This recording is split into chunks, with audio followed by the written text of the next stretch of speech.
With us right now on the APEC VIP hotline, cutting-edge training for the serious athlete.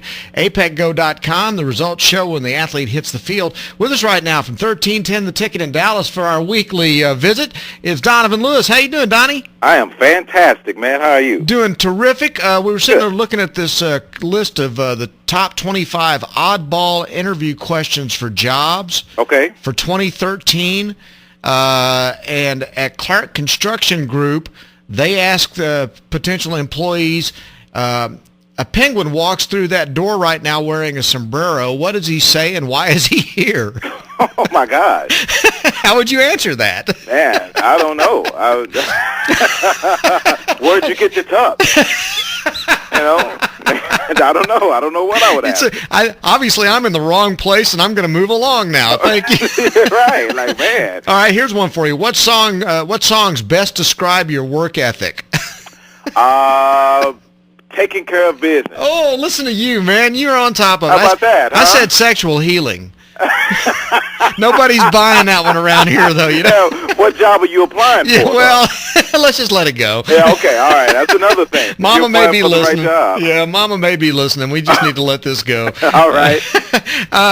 We haven't talked since it was just a week ago at this point. We were talking about the idea of Rob Ryan being fired just being absurd. He's gone now, and Monty Kiffin is in his slot.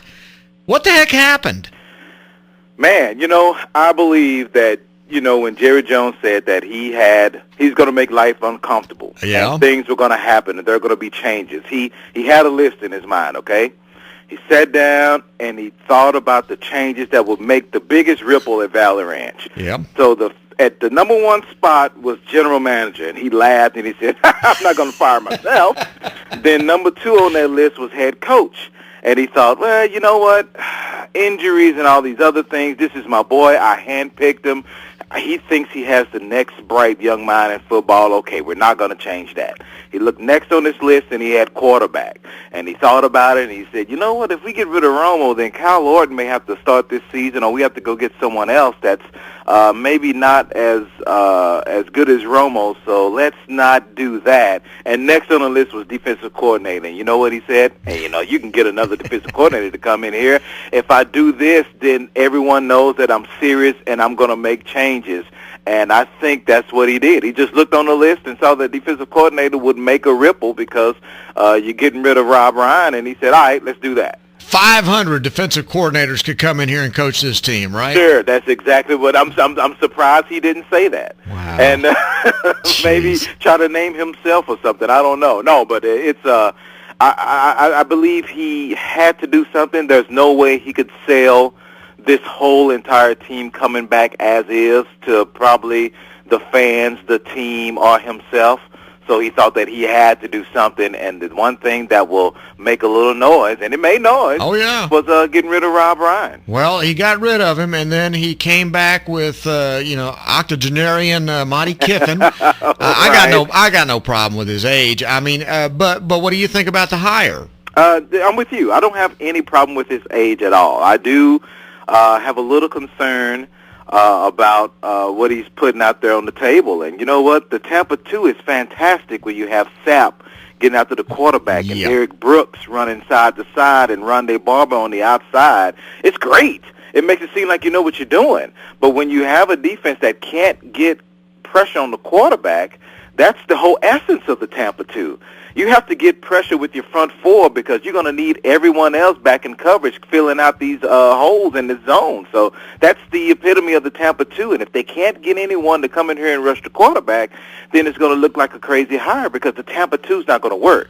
So if they can go in the draft or free agent, it's probably not going to be free agency because I don't know if they have the money. Mm-hmm. But if they have to draft someone that can get after the quarterback, they just have to.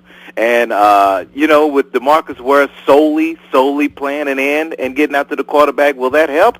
I don't know because, heck, 88% of the time, DeMarcus Ware is rushing the quarterback also. It's not like he's dropping back in coverage all the time. So they need someone on that line to get after the quarterback. And if they can do that, then that Tampa 2 defense that Monty Kiffin will bring in will work because that's the whole essence of it. That's the number one thing. You have to get pressure for it to work. So I think it's a little concern about his time at USC because you had some of these zone read teams just absolutely blitz USC's defense, and it seems like that's the way of the NFL right now. You know, you have Kaepernick and RG3 and Russell Wilson running that zone read to perfection, and you have one that you got to see 2 times every year. So, you know, you have a little concern about that, but, hey, you know, he's been around the block. So you would think he'd be able to adjust a little bit when he has better players like he will in the pros. So I guess it's just a wait and see. I don't have a problem with it right now, but he's going to have to step it up a little bit. Well, the problem I'm having with it, though, is that they already had massive holes that they had to address on their offensive line, and then they created holes by changing the defensive philosophy. Sure. Because now, not only do you have to worry about getting offensive linemen, and I think still they need to take their first 3 draft picks and draft the best offensive lineman they can find. Sure. But now you got to go out and get that Randy White. All right. You know what? This draft, as crazy as it seems, has to be at the line of scrimmage. I would not be upset at all if you go 7 rounds and you go offensive lineman, defensive lineman, yeah. offensive lineman, and then maybe later you get a receiver or a running back or something like that, but they have to win the line of scrimmage right now. I mean, it's just as simple as that, and Jerry Jones would have to be kidding himself if he can't see that they are getting absolutely beat up at the line of scrimmage, and that's where they need the most help. And with the dollars really, really being scarce free agency-wise with the salary cap and all that, they're going to have to draft well. And you know what? You might hang up on me when I say this. You just might. I got it. I'm betting I know what you're getting ready to say, but go ahead. You might hang up on me. No, because I think I've said it too. They may have to look into trading down. I knew that was what you were going to say. Because they need numbers, man, and it's not going to happen in free agency because of the hole they've created with the whole Miles Austin contract situation and bad contracts. They just might have to do that, and we're going to have to trust this team, this scouting department, and this general manager, and making the right decision and trading down and getting the right players to fit this whole system. Because now you're changing schemes, and that means you got to get a whole lot of new players in here to try to make this thing work. So you need numbers, and boy, that's the one quick way to do it. But yeah, I mean, I totally agree with you, and I hate that approach because it's blown up in his face so many times. Right. I'm talking about Jones. Sure. But I agree with you. I mean, they have so many holes to fill on this football team that's the only way to do it because they don't have the money in free agency. And now I see they were trying to, make some kind of a deal happen with Spencer. And I don't know. I just don't know where they're going to get the cash. Yeah, I don't either, man. They're going to have to be really, really creative. Now, that's what got them in trouble in the first place. Oh, man. But they're going to have to do it again. And whether it's trying to free up a little bit, taking a little bit of hit, but freeing up some money from Miles Austin's contract or Jay Ratliff's contract or something. They've given out reworking deals, reworking Brandon Carr's deal, reworking Tony Romo's deal. They're going to have to do something creative to get some space in order to try to complete the holes on this team because there are so many. You have to go get another runner. I mean, Felix is you don't suspect Felix coming back, and He's you don't got trust, to be gone. Yeah, but you don't trust Tanner and Dunbar to be their primary backup running back. And if history is what it is, DeMarco Murray's going to get hurt at some point in this year. So you're going to have a runner. And if you talk about, okay, well, we have to get rid of Austin's contract to free up some money. Now you got to go get a wide receiver. Yep. Because there's his number one, but Harris he came on at the end of the year, but is he a number 2? I don't think so. Beasley, all the other guys on this team, are they number 2 receivers? No. So you have to go and get a receiver also. So, and you know what? Okay, let's say Ratliff. We need to get rid of that contract to save some money. Okay, now you need to go get another defensive tackle that can go in there and get pressure on the quarterback. So, yeah, you need those numbers, and they're going to have to do as good a job this offseason as they've ever done in order to get in there and compete in this East again this year. All right, I want to know what you guys are hearing there, much closer to the situation than I am, about this evil plan by Jerry Jones to try to force Jason Garrett to fire his brother so that Jason Garrett will in turn not do it and end up quitting so that You he know can what? hire John Gruden? That doesn't make any sense to me, and I'll give you a couple of reasons why. A, Jerry Jones can just fire Garrett if he wanted to. He doesn't need a scheme. It's not a kid trying to convince a parent to do something. He has the authority to go in there and say, well, you know what? I want Gruden. I don't want you. Go pack your bags. Bye-bye. You don't need a reason. Just go and do it. So I don't understand why he has to have this really big scheme. Well, if I tell him to do this and he won't do it, I can fire him. Well, he can be a good fire him. guy then. You know, he can say, I wasn't wrong about Jason Garrett. He just doesn't want to work here anymore. Well, if he's worried about that, then, boy, I tell you what, he has so much on his plate, then he needs to be doing something else if he's worried about that. Just, if that's the case, if you have Gruden in your sights and you want him to come in and coach this team, there's only one thing to do. Fire Garrett and hire Gruden. I mean, it's as simple as that. So I don't think to save his job, Garrett will really put his fist down so he won't have to fire his brother, a tight ends coach. I don't think he's going to risk his job for his brother. I know blood is thicker than water, but you know what? This job is paying me like $3 million, and I really like it.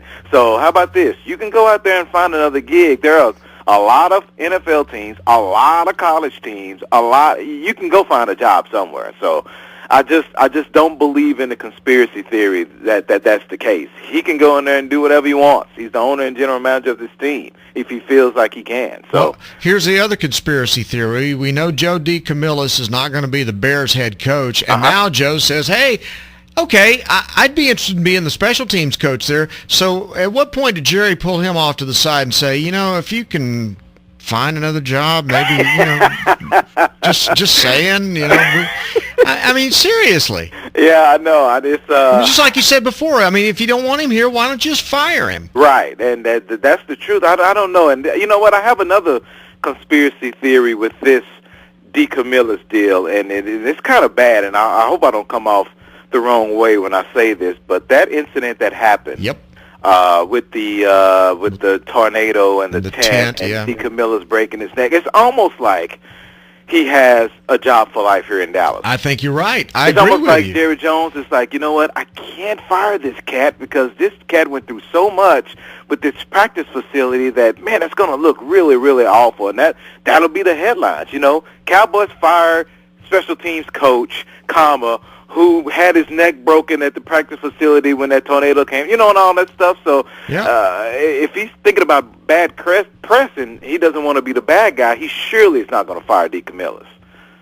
Man, and if anybody needs to be fired, Joe DeCamillis needs to be fired. Man, I'm going to tell you, and I think defensive coordinators, offensive coordinators, and head coaches are on another level. But special team coaches, and I know we say this jokingly, special team coaches are special team coaches, man.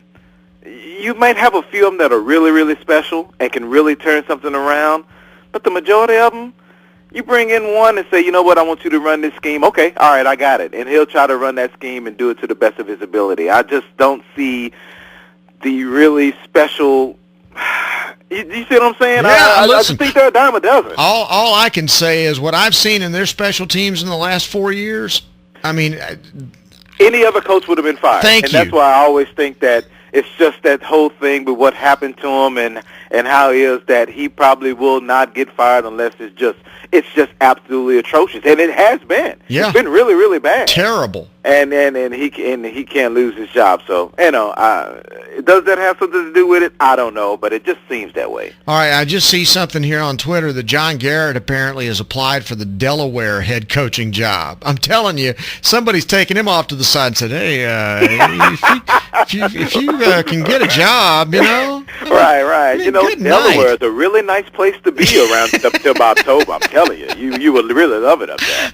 This is the most dysfunctional mess. I mean, every time I think it's hit a new low, it takes a step further. I know, you talk about reality shows. This would be the perfect reality show. Good Lord, all you need is a couple of Kardashians, man, and you got a show. No doubt. It's just ask Miles. He knows all about one of them. I tell you that much. But yeah, yes, that's right. It's amazing what goes on around here, and I don't see how life is comfortable at Valley Ranch with Jerry Jones with the puppet strings. It can't be comfortable at any time. What? I don't know why he's trying to make it uncomfortable. All right, and then as far as play caller now, what's your gut feeling? I mean, are they going to go outside, or are they going to give Callahan the job? Man, I've said from jump that they wouldn't bring anyone in because I just think Garrett thinks he can function a lot better doing both than concentrating on one. Because, if you do both and maybe you lack in one area, you have the built-in excuse, it's because you're doing both. Let's just say they bring in a play caller, and all Garrett has to do is manage the game and be the head coach. Well, what if his mismanagement of games continues? Yeah. Like he doesn't know when to call a timeout, or he doesn't know to throw the flag and all that. Then we all know that he sucks, and he'll be out of here with the quickness, Help me with something here. Wasn't this Jerry's idea to begin with? Oh, my gosh. Jerry wants a head coach in here that can do either offensive or defensive coordinator. Yeah. I think, I don't know if it's to save money. You know what I think it is? Because what was the only guy? Well, I mean, even Parcells called the plays though the first year. I mean, the only guy that walked around here and did nothing basically was Switzer. And I mean, and so yeah, I could see where you wouldn't want to pour money down that kind of hole. Right. It's just I don't know if he thinks, Jerry, that he will lose a little bit of control of this team if you have the one guy overseeing everything and managing it. You know what I'm saying? Yeah. I think it's almost like he wants to keep that head coach so busy that if the players need to, go bend someone's ear about something, well, the coach is a little bit busy. Let me go to the GM so I can talk about him. It's almost like he might think he might lose a little control if he has a guy overseeing just the whole game management and not being an offensive coordinator or a defensive coordinator. Unbelievable. Yeah, and it's so fun trying to dive into the mind of Jerry Jones. That's a scary place, dude. I don't want to be there. Yeah, just to see how he thinks, and it's just so many scenarios. You could talk to me 15 minutes from now, and I will have a completely different scenario coming from Jerry Jones's mind, because that's how complex it is. Well, see, and this is why I go back to what we started with. I'm sitting there looking at these oddball interview questions. I could absolutely see Jerry Jones asking a coaching candidate on a scale of from 1 to 10, which kitchen utensil would you be? I can absolutely see Jerry Jones asking a question like that. He's nuts. I wouldn't put it past him at all. But yeah, it's just. That dude could be the star. You know what was the movie with Matthew McConaughey where they followed him 24/7? Ed. Wasn't it Ed yes. TV or something like that? Man, what I would pay to have Jerry TV. Ooh. Just to see, 24/7. What the hell that dude does in a whole day. I don't know if we could believe it if we watched it. I don't think you could. I'm serious. It will be the most entertaining thing ever. Oh, man. I would just like to be in one of those meetings with him and Steven. And I guess Jason, if they allow Jason to talk, I would love to be in one of those meetings and just hear that. Right. Okay, Jason, you can look me in the eye now. Tell me what you want to say. Something like that. I don't know. Yeah, sure, whatever. All right, Donovan, it's great talking to you, buddy. You too, man. You too, as always. All right, and we will talk to you next week. Thanks very much for coming on, bud. All right. Donovan Lewis from 1310 The Ticket on Bryan Houston Sports Radio Live.